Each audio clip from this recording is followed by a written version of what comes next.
To protect them, will protect. CM sir Vijay sir from ABP network sir.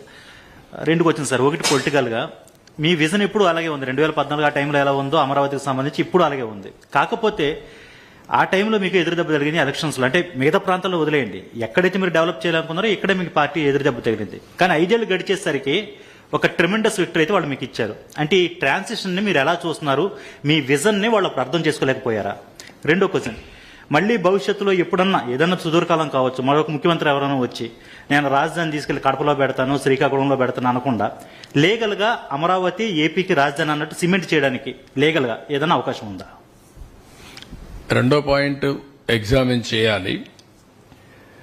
ఎవ్వరు కూడా మరీ ఇలాంటి మెంటల్ ఫెలోస్ వస్తే తప్ప ఇంతవరకు ఇండియా చరిత్రలో రాజధాని మారుస్తా అన్నాడు ఎవడు లేడు. స్వతంత్రం వచ్చిన తర్వాత ఎవరన్నా ఉన్నారా? నాకు తెలియదు, మీరు చెప్పాలి. నేను కూడా 45 ఏళ్ళు రాజకీయాల్లో ఉన్నా, at the helm of affairs లో ఉన్నా. నేను ఎవరిని చూడలా. First time I'm seeing a different politician. మీరందరూ అర్థం చేసుకోవాలి, ఎవడు రాలా.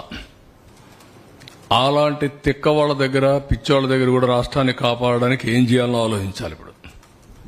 Not only for Andhra Pradesh, it is a case study for the country. దేశానికి కూడా ఒక కేస్ స్టడీ ఇది ఇప్పుడు. రెండోది, ఓసారి బాధేస్తుంది. నా ఇంటెన్షన్స్ ఆర్ గుడ్.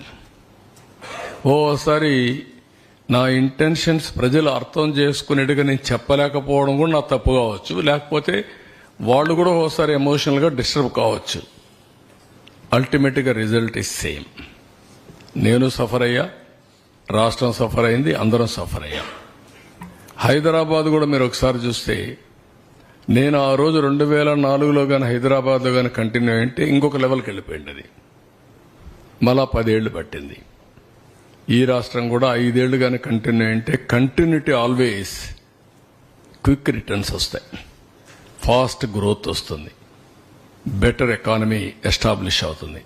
అక్కడ గ్యాప్ అనేది కొంత నష్టం జరిగింది, కానీ నేను రిపెంట్ కావడం లేదు. నేను ఎప్పుడు కూడా పాజిటివ్గా ఆలోచిస్తా. ఏది జరిగినా మళ్లీ దాన్ని అక్కడి నుంచి స్టార్ట్ చేసి ముందు తీసుకుపోవడం తప్ప వెనక్కి పోయే సమస్య ఉండదు.